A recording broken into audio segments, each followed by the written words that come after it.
C'est bien, on voit qu'il commence à y avoir des gens Un qui peu, arrivent oui, tranquillement. exactement. Tranquillement, La parce vie reprend son train. Justement, il faut parler de ça, Don Raphaël. D'ailleurs, vous avez un nom prédestiné, il faut le dire. Là. Don Raphaël, quand même, c'est... C'est l'ange des voyages, l'ange qui accompagne les jeunes. C'est vrai? Oui, Raphaël, le Seigneur guérit en plus. Et il faut rappeler à vos auditeurs que une pomme chaque jour, le médecin jamais, enfin, on appelle le D de Dr. Way. Exactement. Une pomme par jour éloigne le médecin pour toujours. C'est ça, voilà. Alors, Raphaël, Dieu guérit. Je suis dans le bon domaine. Tout est là. Tout est là. Donc, on est ici au verger de l'abbaye.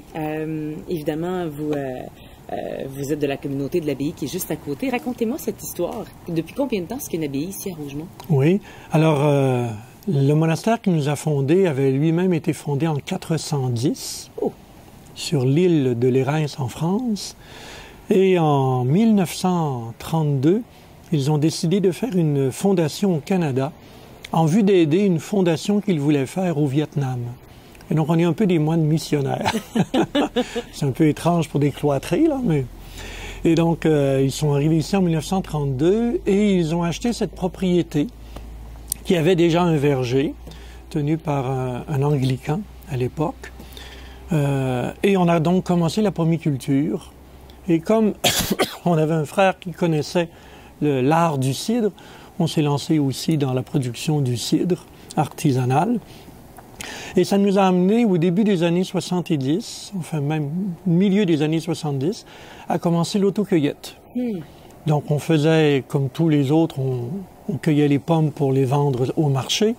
Et les fins de semaine, on ouvrait pour les quelques personnes qui désiraient faire de l'autocueillette pour elles-mêmes. Les quelques personnes, parce qu'à l'époque, c'était pas aussi... C'était vraiment pas populaire. Les gens allaient acheter des pommes, pas cueillir. Mais les nouvelles générations des années 70 avaient le goût là, du plein air, le retour à la terre. Et donc, on a commencé l'autocueillette. En 85, on a ouvert une petite boutique. Je me rappelle, j'étais apiculteur à ce moment-là. C'est vrai? Dans la région ici? Oui, ici, au monastère. Vous êtes apiculteur précisément. C'est ça, j'étais l'apiculteur du monastère. Et on avait une grosse année de production et j'avais dit au Père Abbé, peut-être on pourrait les vendre aux gens qui viennent cueillir des pommes parce qu'on aura trop de miel. Et donc on a commencé comme ça sur une boîte de pommes à vendre quelques pots de miel. Puis, alors là, évidemment, le magasin s'est un petit peu développé. On a commencé style comptoir de marché général. Donc il y avait un comptoir, les gens venaient au comptoir et puis demandaient, je veux tel produit, tel produit. Et puis, quand je suis devenu abbé, en 2004, alors là, les frères ont dit, écoute, l'apiculteur abbé... L'apiculteur abbé avec le comptoir général, ça fait pas, là, il faut vraiment avoir un vrai magasin. Et donc là, on a commencé à avoir un magasin où les gens pouvaient avoir accès directement aux produits. Donc, on vendait encore là notre miel, les pommes, notre cidre surtout, et on a commencé à faire le jus de pomme brut. Donc non filtré, et ça, que les gens appréciaient beaucoup. C'est notre gros vendeur, c'est notre... jus de pomme non c'est ça, oui. C'est celui-ci, oui. Ouais. Que les gens aiment beaucoup parce que justement, il n'est pas filtré, donc on leur dit, il faut bien brasser. On a la joke parce qu'il y a un frère qui disait, il faudrait peut-être expliquer aux gens, c'est écrit « brasser avant de consommer », alors il disait... Il faut se brasser avant de consommer. Non, c'est la bouteille. C'est le produit. Voilà, c'est ça. Il faut être très précis. Exactement. Donc, alors, on a ce jus de pomme-là. Puis, on a ajouté d'autres produits. On a ouvert une chocolaterie en 87 qui s'est ajoutée dans notre production. Et comment vous choisissez d'ailleurs d'agrandir ou de diversifier votre production? C'est vraiment entre vous?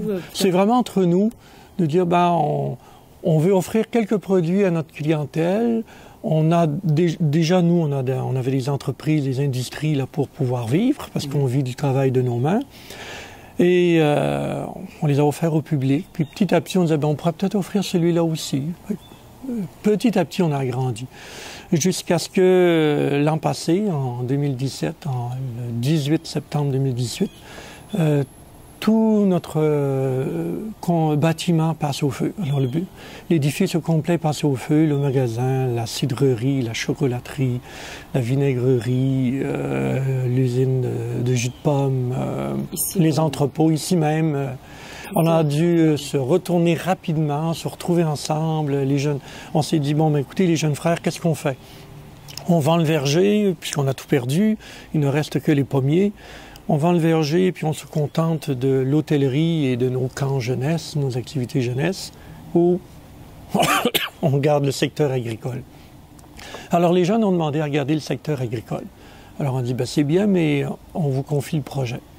Alors je me suis mis comme superviseur avec un petit comité de jeunes frères et on a bâti le projet là, qu'on vous invite à venir découvrir ici même, là au 465 principal, dans ce nouveau pavillon où on a un tout nouveau magasin, où on a essayé là, de pouvoir répondre à la demande. Il y a beaucoup de gens qui viennent au Cueillez vous-même puisqu'on est le premier et le plus grand verger d'autocueillette.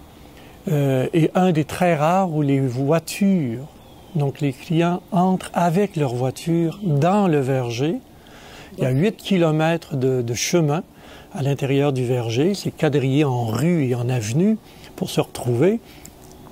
Les gens se stationnent sous le pommier de leur choix, sortent leur table ou leur petite nappe, leur barbecue, le pique-nique, les enfants jouent au ballon, la grand-mère prend des photos, tout le monde mange, passe une belle journée, cueille quelques pommes, puis redescendent en payant les sacs de pommes qu'ils ont cueillis. Donc c'est accessible en fait.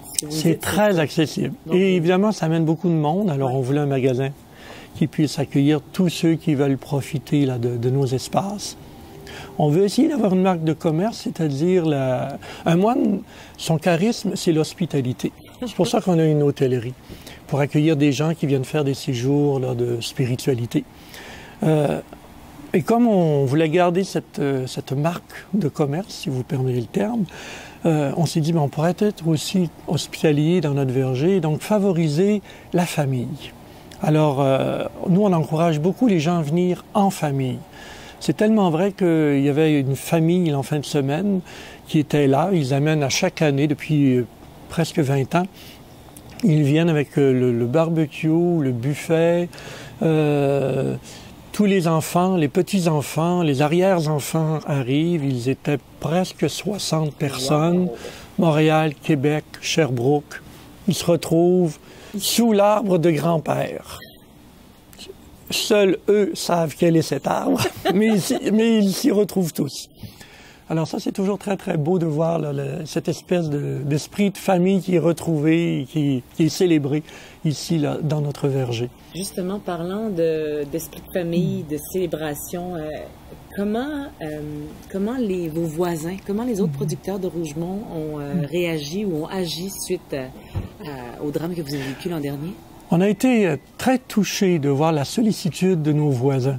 Ben d'abord, c'est un de nos voisins, le Benoît, qui a averti les pompiers quand il a vu notre entrepôt en flammes. Puis notre deuxième voisin, les McCown, nous ont offert écoutez, on a des produits, vous pourriez peut-être les vendre pour vous faire une petite levée de fonds, si ça peut vous aider. On pourrait même vous aider en vous donnant du jus pour repartir votre cidre. Pour votre vinaigre de cidre, pardon. Celui-là, exactement.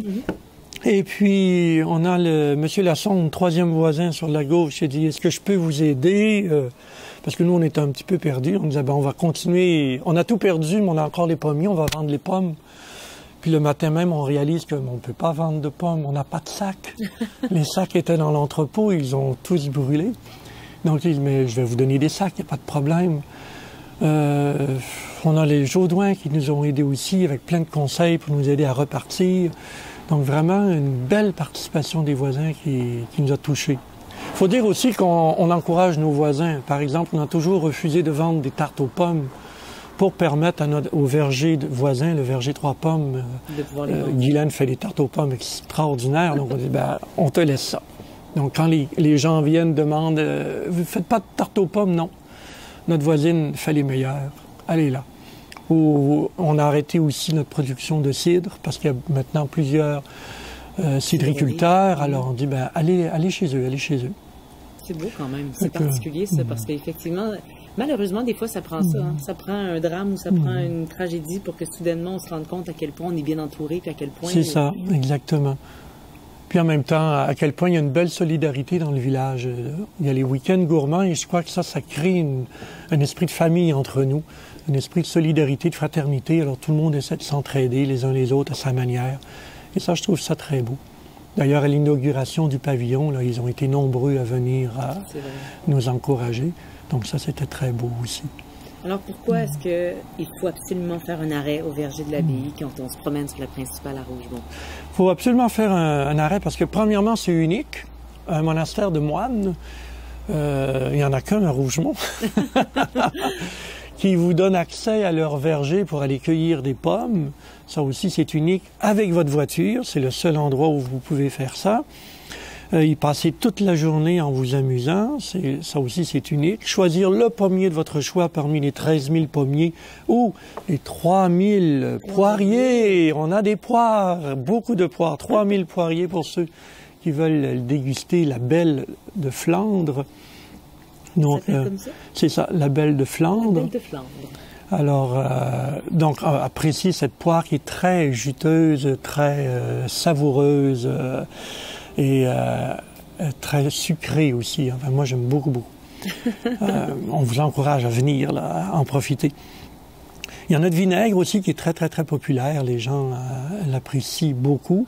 Il est fait avec du cidre, parce qu'il y a des vinaigres qui sont faits avec le jus de pomme. Nous, on fait d'abord le cidre et ensuite, on fait le vinaigre. Alors maintenant, on a arrêté de vendre du cidre. Alors, ce que l'on fait comme cidre est entièrement consacré à la production de notre vinaigre. Donc le meilleur cidre.